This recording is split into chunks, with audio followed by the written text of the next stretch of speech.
Hi, I'm Troy Bailey and welcome to the Comic Book Movie Collector's Guide, the show about collecting all things superhero cinema.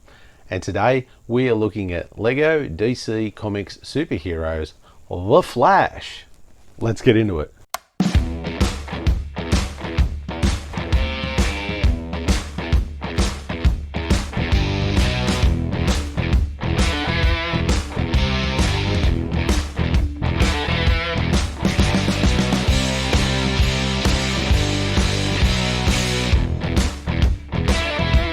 Lego DC Comics Superheroes The Flash is a direct-to-video computer-animated superhero film with a runtime of 78 minutes. The film was released digitally on the 13th of February 2018 and was later released on DVD and Blu-ray on the 13th of March 2018, with no 4K HD release to be announced as of this video. The film also aired on Cartoon Network on the 28th of May 2018 and was watched by 703,000 viewers. It was directed by Ethan Spaulding and written by Jim Krieg and Jeremy Adams, with the film being produced by DC Entertainment, the Lego Group and Warner Brothers Animation, and was distributed by Warner Brothers Home Entertainment. It is the 7th film in the Lego and DC Comics cross-brand movies, and in 2019 the film won a Daytime Emmy Award for Outstanding Sound Editing for an Animated Program. The film tells the story of the Reverse Flash manipulating the Speed Force to put the Flash into a time loop, which forces him to relive the same day over and over again, causing the Flash to lose his powers. The Flash must find a way to get his powers, restore the Speed Force, and finally stop the Reverse Flash before all is lost. Okay, the disc in case. Now, this is pretty much the only cover that I'm aware of. I think there's some like multi-packs up there, but other than that, this is pretty much it. I do like the look of this. This was very eye-catching on the shelf, I found. Nice, bright, something that kids would just be drawn to. Like, it's great for a kid's DVD. I think this is really good. And I do like the spine. A lot of them are very similar to this, so they all look good together on the shelf. Now on the back, nothing too spectacular there, as you can see, but still nice, bright, stands out. Like the look of that. So as for the disc, unfortunately nothing flash there. That's pretty just stock standard stuff of the cover there. I would have loved a nice colored disc. That would really just top it off, especially if you can imagine that on the disc. That would look awesome. Overall, I would probably give this, I'm going to give this an 8 out of 10. The story and script. So it has two main plot points, with it starting out as a Groundhog Day situation and then turning into a you don't need your superpowers to be a hero story, which is a classic kid story arc for these type of movies. Now, the whole Groundhog Day part at the start, it was a great platform for like funny moments and some action, which the kids would love, and I even found it entertaining.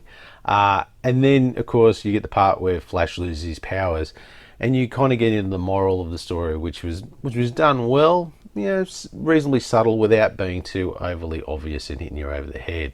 Now, this is aimed directly at kids, and of course some of the jokes and dialogue were written at a real kids level, so I have no critiques there, but I did think it dragged on a bit as I was getting bored with it, and if I could only imagine kids would have checked out earlier than me. Now, and of course with the likes, there was a musical number in the middle with Dr. Fate.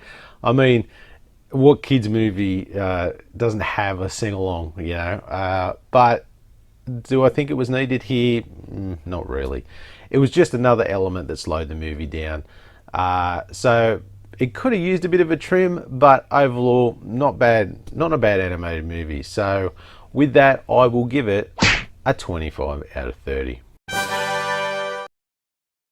From page to screen. Now, I do like the versions of these characters that they have in these Lego movies, as they are close to the source material, but they all just have this little slight comical tweak to them for their main audience, the kids.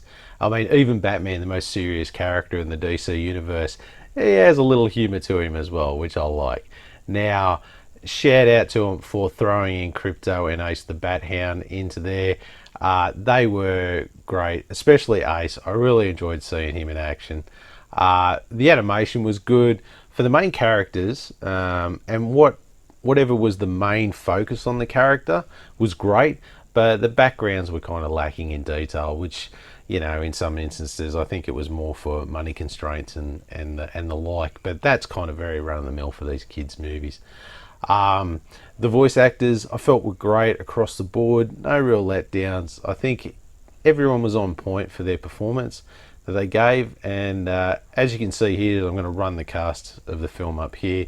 Some very familiar names up there when it comes to the voiceover game, and all round great cast. So with that, I would probably give this, I'm going to say 18 out of 20.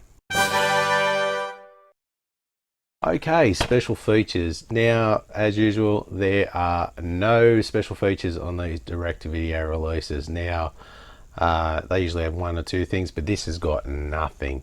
But in saying that, this is aimed at kids, and let's face it, they are not interested in any special features whatsoever. So, I mean, realistically, I can't knock them for not putting anything on the back here, but this is what this segment's about, so I'm going to have to give it a 0 out of 10. Critics review. Now, the critic score was 0 and the audience score was 62%. So no surprise there with the critics review. It is very rare that the critics will review a kids movie like this. But as for the audience, that's not too bad considering it's the adults rating a kids movie. So of course the scores were just going to be so-so. Anyway, if we round that up, we get a grand score of 6 out of 10. My review. So I've got to say I enjoyed it, and as a parent, I wouldn't mind watching this with little ones if they had it on. And in saying that, that is who this movie is for. It's for younger kids. Like, they will get a kick out of this film because these Lego movies, you know, they do always have this great sort of fun elements to them, which does make them easy to watch for kids and parents alike. And as a superhero movie, it hits all the right points, and it's a great introduction for kids to get into DC superheroes or just superheroes in general. Overall, not a bad effort for another DC Lego movie. So with that, I will give this a 16 out of 20.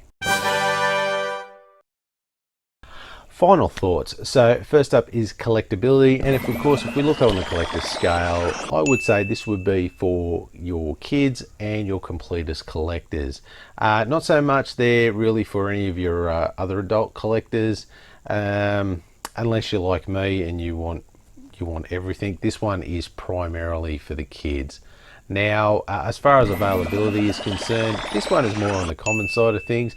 Not too hard to find at any of your usual retail outlets, and there's lots of versions out there on eBay to find the one that you're after. Now, as far as your average price goes, you're looking anywhere between $10 to $22 on DVD, and for Blu-ray it's around the $15 to $30 mark, with of course no 4K HD release. Now, for the final score, we get a grand total of 73 out of 100. Not a bad score for an enjoyable kids movie. So if you have some young kids who like their superheroes, this one is definitely for them. So go out and grab yourself a copy. For them and for you. For both of you.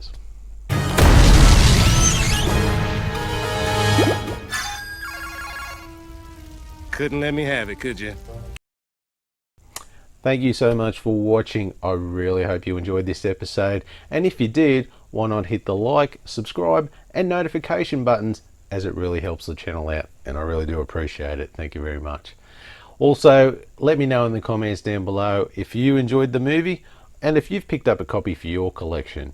Also, if you would like to request a review or you want to see something else on the channel, you can always contact me via email at thecomicbookmoviecollector@gmail.com, or you can hit me up on the socials at comicbookmoviecollector on Facebook, Instagram and Twitter. All the links will be down below. Thanks again for watching, and I'll see you next time.